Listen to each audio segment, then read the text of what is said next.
right now our post routes are still looking for cookies, and we're not going to be using cookies anymore. So we're going to end up getting some errors, but let's actually change what this is going to end up doing. This is not going to return a 204 with a cookie.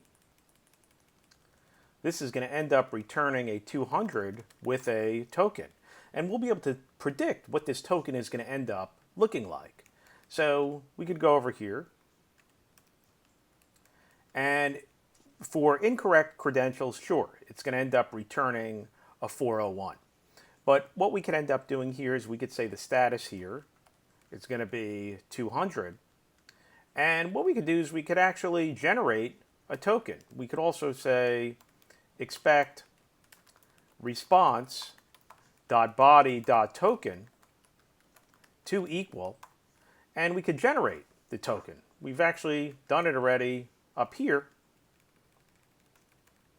Let's actually just switch it up so we have another user. Let's try Lucy over here with a username of Lucy. And we'll go over here and use Lucy's ID. And let's just take a look. Okay? So here, let's actually just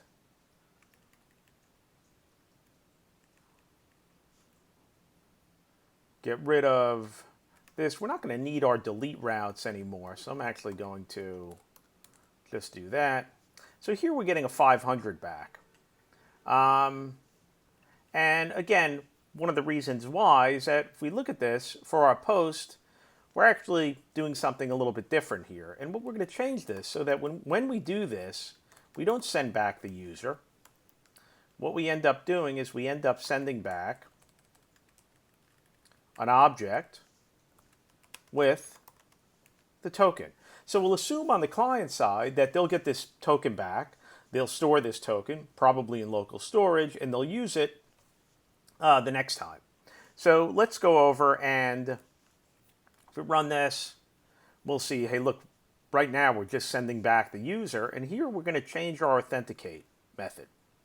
So the authenticate method, if in fact it finds a user, what we'll end up doing here is we're going to use JWT, and we're going to encode, and here we'll use the ID, the user's ID, and we'll encode it with the process environment secret.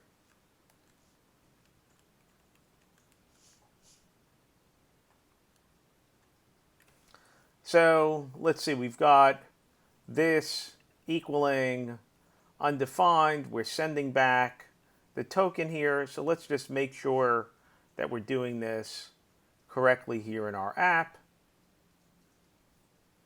We're authenticating. We're getting a token back. Let's look at our spec here.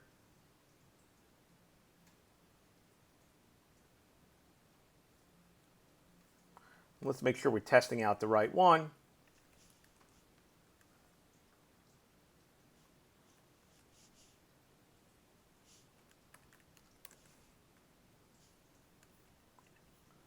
So let's just take a look at the response.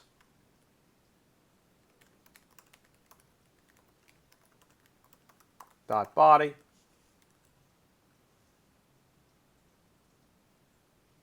So we are getting our token back here. Oh, and I think I just forgot to put in token. And now this ends up passing. And we should be able to do the same thing with the incorrect credentials. So if we pass incorrect credentials, we won't end up getting a user back. And in fact, we'll end up getting back this 401. There really is no delete route in this case because there's nothing really to delete. The server is not doing anything. The server is very passive here. Again, the server is generating the token, but any of the servers could end up generating the token as long as it knows what the secret is. And when we end up logging out, all we'd have to do on the client side is make sure we end up deleting that token. Now, again, we could do all kinds of things of having tokens that expire at a certain time, that sort of thing. But this is really makes this a little bit simpler to deal with in a couple of different ways. We don't have to worry about setting cookies at all or anything like that. It's going to make our app a little bit more scalable. This is going to end up working better if we had our application set up, or at least APIs set up separately from where we're serving our front end application. And this is pretty common to use. Again, the main things here are the idea that we are doing some authentication. We don't end up sending back the user, we end up sending back a token, and then somewhere in our application, we actually allow us to find the user by passing in that token and using both of these things inside of our routes.